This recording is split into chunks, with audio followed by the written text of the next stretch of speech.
नमस्कार, मैं हूं तुषार और आप देख रहे हैं खबर 100। आइए रुख करते हैं आज की खबरों की ओर, पर उससे पहले एक नजर आज की हेडलाइंस पर। कांग्रेस विधायक लक्ष्मण सिंह ने शिवराज सरकार पर कसा तंज। व्यापम के चयनित अभ्यर्थियों को नियुक्ति न देने पर अनिश्चितकालीन धरना। निजी स्कूलों की मनमानी पर सीएम हुए सख्त। कांग्रेस कार्यकर्ताओं ने किया उज्जैन कलेक्टर का घेराव। मध्य प्रदेश में भारी वर्षा के कारण प्रदेश के बड़े हिस्से विशेषकर जबलपुर, भोपाल, होशंगाबाद संभाग के कई गांवों और शहरों में बाढ़ जैसी परिस्थितियां बन गई है। इसी के चलते अतिवृष्टि को लेकर मुख्यमंत्री शिवराज सिंह चौहान का बयान सामने आया है, जिसमें उन्होंने बाढ़ की परिस्थिति के बारे में बात की और बाढ़ पीड़ित इलाकों में हर संभव सहायता पहुंचाने का आश्वासन भी दिया। मेरे प्रिय बहनों और भाइयों और बेटे और बेटियों, कोरोना संकट के बीच एक और संकट आया है, अतिवृष्टि का संकट। भारी वर्षा के कारण हमारे प्रदेश के एक बड़े हिस्से में, विशेषकर जबलपुर संभाग, होशंगाबाद संभाग, भोपाल संभाग कि कई गांव और शहरों में बाढ़ जैसी स्थितियां निर्मित हो रही है। मां नर्मदा जी और उनकी सहायक नदियां इस समय उफान पर है। बांधों से चूंकि लगातार पानी छोड़ा जा रहा है, बरगी, बारना, तवा, ओंकारेश्वर, इंदिरा सागर, इसके कारण भी जल स्तर तेजी से बढ़ा है। होशंगाबाद में तो नर्मदा जी 10 बजे तक ही 973 जो उच्चतम स्तर था उसको क्रॉस कर चुकी हैं। खतरे का निशान 964 पर है और अभी 48 घंटे भारी वर्षा की आशंका है, संभावना है, लेकिन घबराने की जरूरत बिल्कुल नहीं है। मैं आपको सावधान करने के लिए कह रहा हूं, इस घड़ी में आप बिल्कुल चिंतित ना हो, विचलित ना हो। जहां जहां जरूरी है वहां राहत के, सुरक्षा के, बचाव के सारे काम किए जाएंगे। हमारी एसडीआरएफ की टीमें सक्रिय है। जहां जरूरत है वहां एनडीआरएफ भेज रहे हैं। सेना को हमने सतर्क किया है। एयरफोर्स व हमारी थल सेना हो। आज भी छिंदवाड़ा के चौराही में बेलखेड़ा में फंसे मधु कहार को एयरलिफ्ट करके निकाला गया है। बोट, बाकी उपकरण, सामग्रियां, सबकी व्यवस्था की गई है। कुछ जगह निचली बस्तियों में पानी भर रहा है। होशंगाबाद, बरेली, साहेबगंज, अभी तक 16 गांव ऐसे हैं जहां बाढ़ का पानी घुसने की स्थिति है। ऐसे बहन और भाई चिंतित ना हो, उनको सुरक्षित स्थान पर शिफ्ट किया जा रहा है। और ऐसे इलाकों में रहने वाले बहनों और भाइयों से, ऐसे गांव हो, शहर हो, मेरी अपील है तो बिना किसी जिद के तत्काल हमको निचले स्थान छोड़ देना चाहिए और प्रशासन जहां सुरक्षित स्थान पर हमें ले जा रहा है वहां तत्काल हमको जाना चाहिए। भोजन, पीने का पानी, दवाई, सबका इंतजाम किया जाएगा। कोरोना के संकट को देखते हुए भी आवश्यक व्यवस्थाएं बनाई जाएगी। प्रशासन सचेत कर रहा है। गांव में, शहरों में भी हाई अलर्ट घोषित किया गया है, लेकिन सुरक्षा के पूरे इंतजाम है। जिलों की आपदा प्रबंधन टीमें लगातार सक्रिय है। जिलों के और राज्य स्तर के कंट्रोल रूम 24 घंटे काम कर रहे हैं। वर्षा और बाढ़ से संबंधित किसी भी प्रकार की घटनाएं होने पर तत्काल इसकी सूचना कंट्रोल रूम को दें। 2 नंबर मैं आपको दे रहा हूं। एक है 100 नंबर 100 डायल 100 भी जिसको हम कहते हैं 100, और दूसरा है 1079। किसी भी प्रकार की सहायता के लिए या आपात स्थिति में सूचना देने के लिए आप इन नंबरों पर कॉल कीजिए। किसी भी आपात स्थिति से निपटने के लिए हेलीकॉप्टर, गोताखोर, बोट, सभी पुख्ता इंतजाम है। जरूरत पड़ने पर सेना भी बुला ली जाएगी। लेकिन मेरी एक प्रार्थना है, एक तो सड़क, पुल, पुलिया पर बाढ़ का पानी होने पर आप उसे पार करने से बचें, इसमें बहादुरी न दिखाएं। कई बार इसके कारण संकट में फंसते हैं। अति वर्षा की स्थिति में पिकनिक पर नहीं जाएं। डैम, झरने आदि पर जाने का मोह छोड़ें, क्योंकि सावधानी में ही सुरक्षा है। बांधों के गेट खोलने के पूर्व प्रशासन द्वारा नागरिकों को सूचित किया जा रहा है। कृपया अपनी सुरक्षा के लिए मेरी सूचनाओं को गंभीरता से लें और चिंता न करें। हम साथ खड़े, सरकार साथ खड़ी है। इस संकट के पार निकाल के ले जाएंगे। धन्यवाद। उज्जैन तराना विधानसभा के विधायक महेश परमार के नेतृत्व में सैकड़ों की तादाद में कांग्रेस कार्यकर्ताओं की मौजूदगी में उज्जैन कलेक्टर का घेराव किया गया। असल में सोयाबीन की बर्बाद फसल को लेकर किसानों को आर्थिक विशेष राहत पैकेज और फसल बीमा राशि देने के लिए मुख्यमंत्री के नाम ज्ञापन देकर इन बिंदुओं की मांग की कि सोयाबीन के खेतों में अचानक लगी इस बीमारी से बर्बाद सोयाबीन की फसलों के कारण कगार पर खड़े किसानों के लिए आर्थिक रूप से तुरंत विशेष राहत पैकेज दिया जाए। साथ ही विशेष राहत पैकेज में तराना विधानसभा सहित उज्जैन जिले के सभी किसानों को सम्मिलित किया जाए।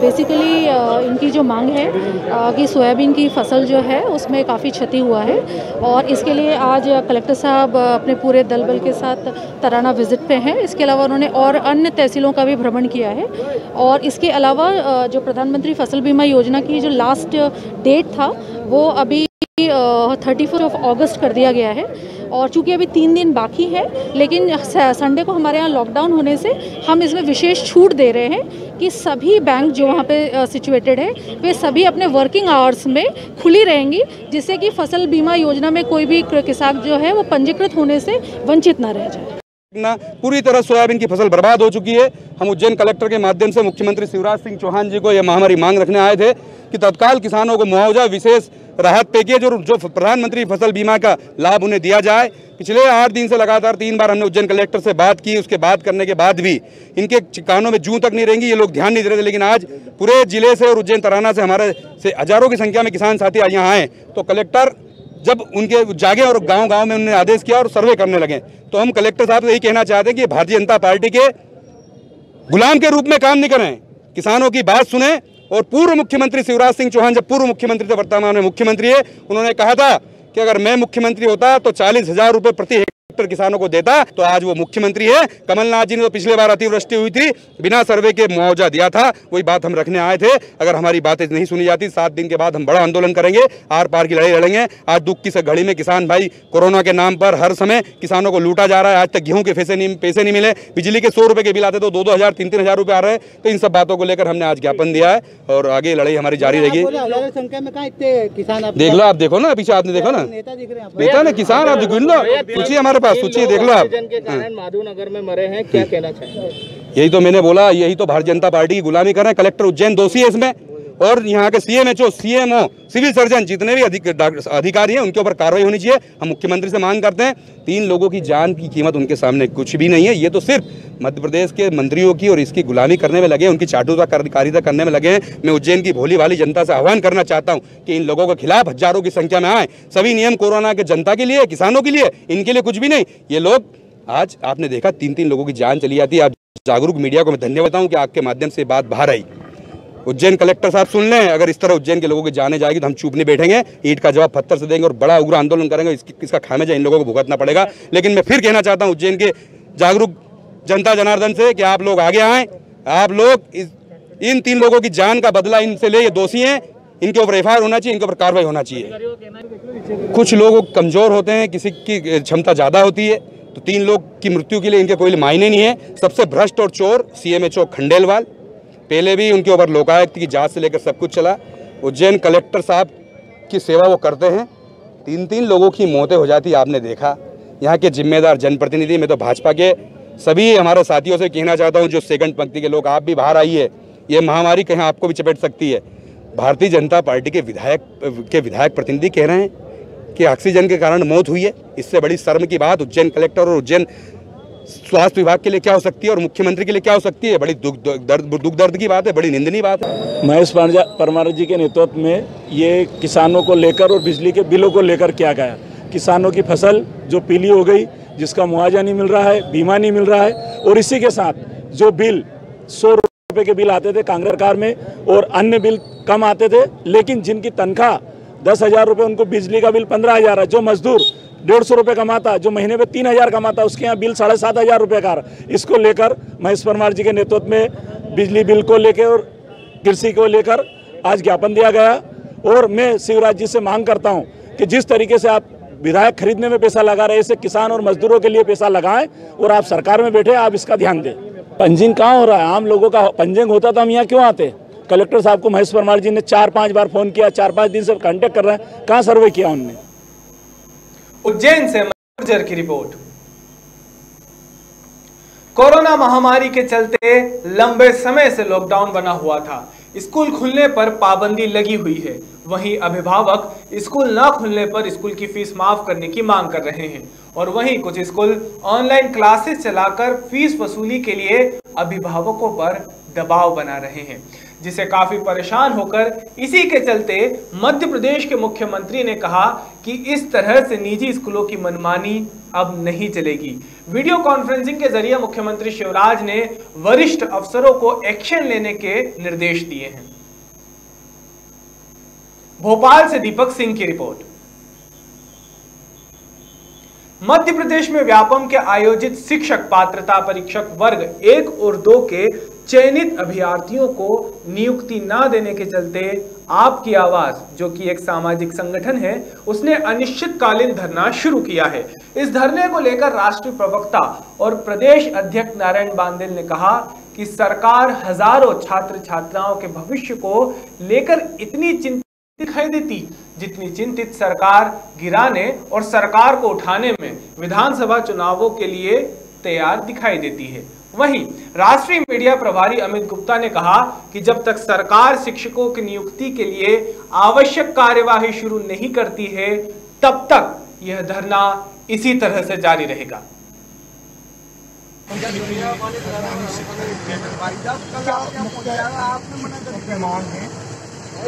शिक्षकों की मांग नहीं है। ये शिक्षक पात्रता परीक्षा में जो चयनित अभ्यर्थी, जो जिसका चयन हुआ है सरकार द्वारा व्यापम से जो आयोजित की जाएगी थी 2018 में, उनकी नियुक्तियों को लेकर मामला चल रहा है। ये युवक और युवतियां और महिलाएं जिन्होंने इस परीक्षा को पास करते हुए इसमें अपना चयन कराया है, पिछले 7 साल से इंतजार करके और उसको अपने इसमें वरिष्ठता सूची में अपने आप को योग्यता के अनुसार दर्ज कराया था, आज वो 2 साल से 1 साल से तो नियुक्ति के लिए लग रहे हैं।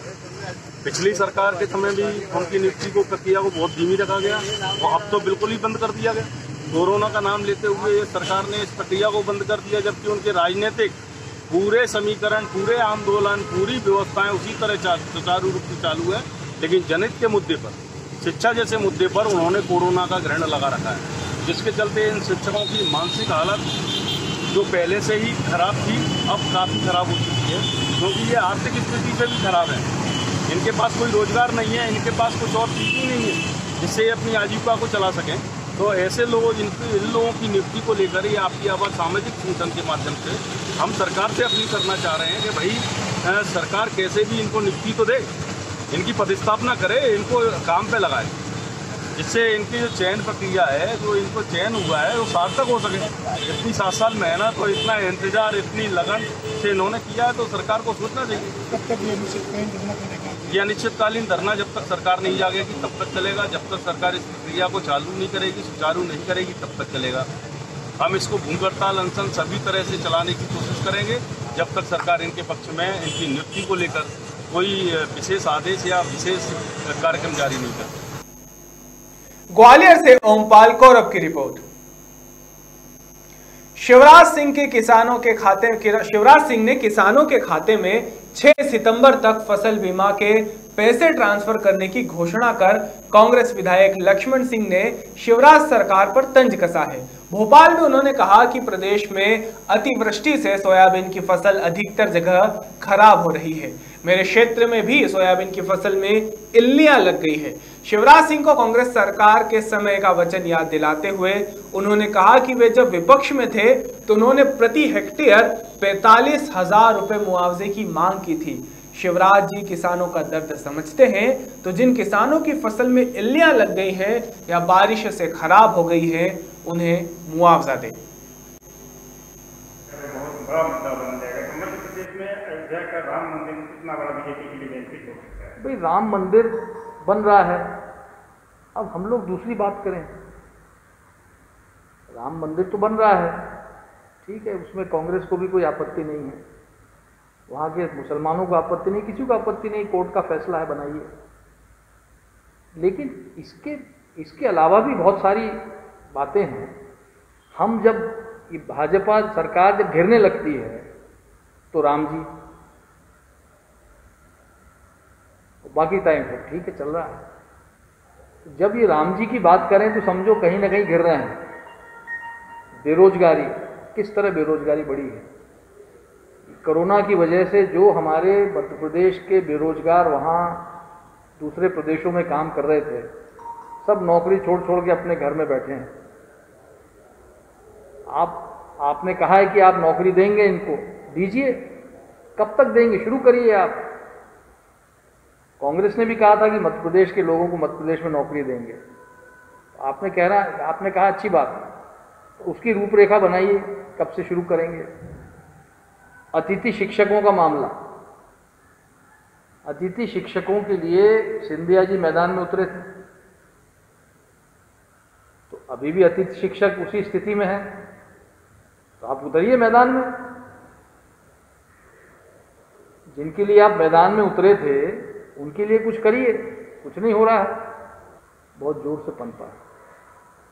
और हम लोगों ने प्रयास किया था माफिया को कम करने, खत्म करने का, लेकिन सरकार गिराने का मुख्य कारण ये भी था कि माफिया के घर गिर रहे थे, माफियाओं के खिलाफ कार्रवाई हो रही थी, वो भी एक मुख्य कारण रहा सरकार गिराने का। अब देखिए 1000 करोड़ की बेनामी संपत्ति भोपाल, इंदौर में मिली है मध्य प्रदेश में। कुछ चेहरे ऐसे आए जो मंत्रिमंडल में बैठे हैं,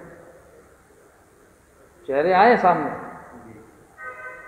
लेकिन उसकी कोई चर्चा नहीं कर रहा, तो उनके खिलाफ क्या कार्रवाई हो रही है। मोदी जी ने कानून बनाया है कि अगर बेनामी संपत्ति किसी की है तो बेनामी संपत्ति को सरकार राजसात करेगी। 1000 करोड़ की बेनामी संपत्ति निकली है, क्या कार्रवाई हुई? छोटा चोर तो जेल जाता है, 1000 करोड़ खाने वाले ये अपने खुले घूम रहे हैं।